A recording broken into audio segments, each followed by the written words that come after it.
Hello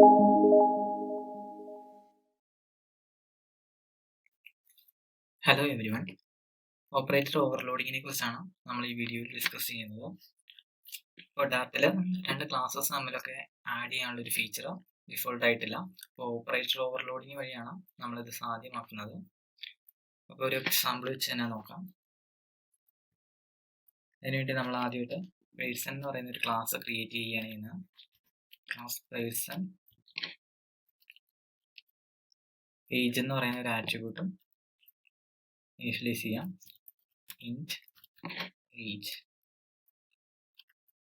കൂടാതെ ഒരു default കൺസ്ട്രക്ടറും create ചെയ്യാം. പേഴ്സൺ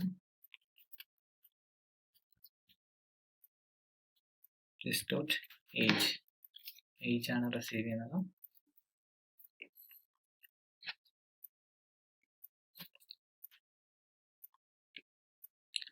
ഓപ്പറേറ്ററിനെ ഓവർലോഡ് ചെയ്താൽ മാത്രമേ നമുക്ക് ആ പ്രോപ്പർട്ടി യൂസ് ചെയ്യാൻ പറ്റുള്ളൂ.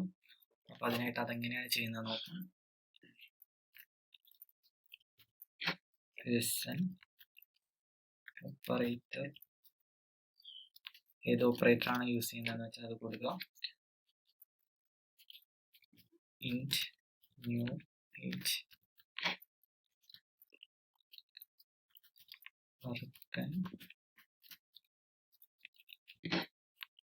person ages.age plus new age.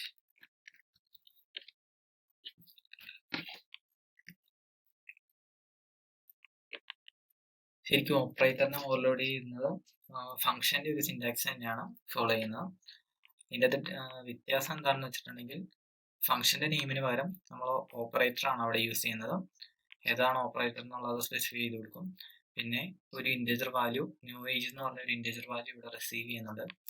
അതുകൂടാതെ റിട്ടേൺ ചെയ്യുന്ന ഒരു പുതിയൊരു പേഴ്സൺ ഒബ്ജക്റ്റിനെയാണ് റിട്ടേൺ ചെയ്യുന്നത്.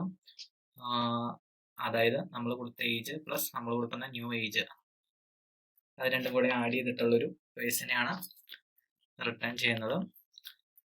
ഇപ്പം നമുക്കതൊന്ന് വർക്കൗട്ട് ചെയ്ത് നോക്കാം. ആദ്യം പേഴ്സന്റെ ഒരു ഒബ്ജക്റ്റിനെ ക്രിയേറ്റ് ചെയ്യണം. പേഴ്സൺ ഈക്വൽ ടു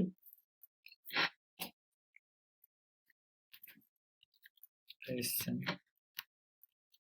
ഡിഫോൾട്ട് കൺസ്ട്രക്ടർക്ക് നമ്മളൊരു വാല്യൂ കൊടുക്കുന്നത് ഇപ്പോൾ 20 എന്ന് പറഞ്ഞൊരു വാല്യൂ കൊടുത്തു.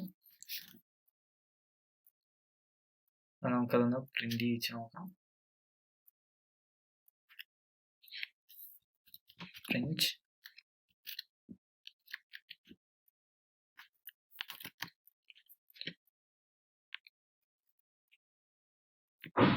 person dot age dot age.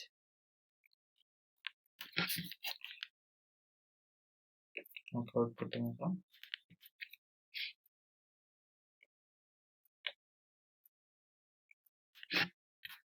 ഇപ്പം നമ്മൾ കൊടുത്ത 20 നമ്മൾ ഡിഫോൾട്ട് കൺസ്ട്രക്ടർക്ക് കൊടുത്ത വാല്യൂ ആണ് 20 എന്ന് പറയുന്നത്. അപ്പോൾ നമുക്ക് ന്യൂ പേഴ്സൺ എന്ന് പറയുന്ന ഒരു വേരിയബിളിലേക്ക് ഓപ്പറേറ്റർ ഓവർലോഡ് ചെയ്യുമ്പോൾ ഉള്ള റിസൾട്ട് നോക്കാം. ന്യൂ പേഴ്സൺ ഈക്വൽ ടു നമ്മൾ പേഴ്സൺ എന്ന വേരിയബിളിലേക്ക് പേഴ്സൺ എന്ന ക്ലാസിന്റെ ഒരു ഒബ്ജക്റ്റ് അസൈൻ ചെയ്തിട്ടുണ്ട്. അപ്പോൾ അത് തന്നെ യൂസ് ചെയ്യാം. പേഴ്സൺ പ്ലസ് 20 തന്നെ ഏജ് കൊടുക്കണം. നമ്മൾ ആദ്യം പറഞ്ഞ പോലെ ഇവിടെ ഒരു പുതിയ പേഴ്സണെയാണ് റിട്ടേൺ ചെയ്യുന്നത്. അപ്പം നമ്മൾ കൊടുത്ത ആദ്യത്തെ വാല്യൂ പ്ലസ് ന്യൂ ഏജ് നമുക്കതൊന്ന് പ്രിന്റ് ചെയ്യിച്ച് നോക്കാം. പ്രിന്റ്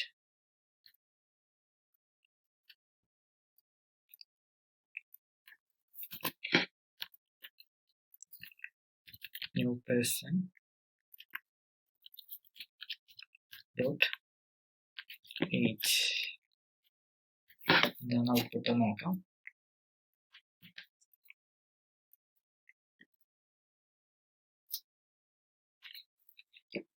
ഇപ്പം നമ്മൾ രണ്ടാമത് ആഡ് ചെയ്യാനായിട്ട് 20 എന്ന വാല്യൂ ആണ് കൊടുത്തേക്കുന്നത്. നമ്മൾ ആദ്യം റിസീവ് ചെയ്ത വാല്യൂ പ്ലസ് രണ്ടാമത് ഓപ്പറേറ്റർ ഓവർലോഡ് ചെയ്യുന്ന വഴി റിസീവ് ചെയ്യുന്ന വാല്യൂ തമ്മിൽ ആഡ് ആയിട്ടുണ്ട്. അതാണ് നമുക്ക് 40 എന്ന് പറഞ്ഞ ഔട്ട്പുട്ട് കിട്ടിയിരിക്കുന്നത്. അപ്പോൾ നമ്മൾ ഒരു ഫംഗ്ഷൻ്റെ സിൻടാക്സ് തന്നെയാണ് ഇത് ഫോളോ ചെയ്യുന്നതെന്ന് പറഞ്ഞല്ലേ. അപ്പോൾ ഇവിടെ ഡയറക്റ്റ് ആയിട്ട് ആ ഓപ്പറേറ്ററിനെ തന്നെയാണ് ഇവിടെ കോഡ് ചെയ്തിരിക്കുന്നതെന്ന് കാണാം. ഇപ്പോൾ ഓപ്പറേറ്റർ ഓവർലോഡിങ് യൂസ് ചെയ്തിട്ടില്ലെങ്കിൽ നമുക്ക് ഇങ്ങനെ ഒരു ഫങ്ഷനാലിറ്റി ഇവിടെ കിട്ടില്ല. നമുക്കൊന്ന് നോക്കാം, അതൊന്ന് ഒഴിവാക്കി നോക്കാം. അപ്പോൾ അതാ ഇവിടെ എറർ അടിക്കുന്നുണ്ട്. ഓപ്പറേറ്റർ ഓവർലോഡിങ് യൂസ് ചെയ്താൽ മാത്രമേ രണ്ട് ക്ലാസ്സസ് ആഡ് ചെയ്യാനോ അല്ലെങ്കിൽ ഒരു ക്ലാസ്സിനോട് മറ്റ് വാല്യൂസ് ആഡ് ചെയ്യാനോ അങ്ങനെയൊക്കെ നമുക്ക് പറ്റത്തുള്ളൂ. ഓവർലോഡ് ചെയ്യാവുന്ന ഓപ്പറേറ്റേഴ്സിനാണ് ഇവിടെ ലിസ്റ്റ് ചെയ്തിരിക്കുന്നത്. അപ്പോൾ കൺട്രോൾ ഫ്ലോ സ്റ്റേറ്റ്മെന്റ്സിനെ കുറിച്ച് അടുത്ത വീഡിയോയിൽ ഡിസ്കസ് ചെയ്യാം. Thank you.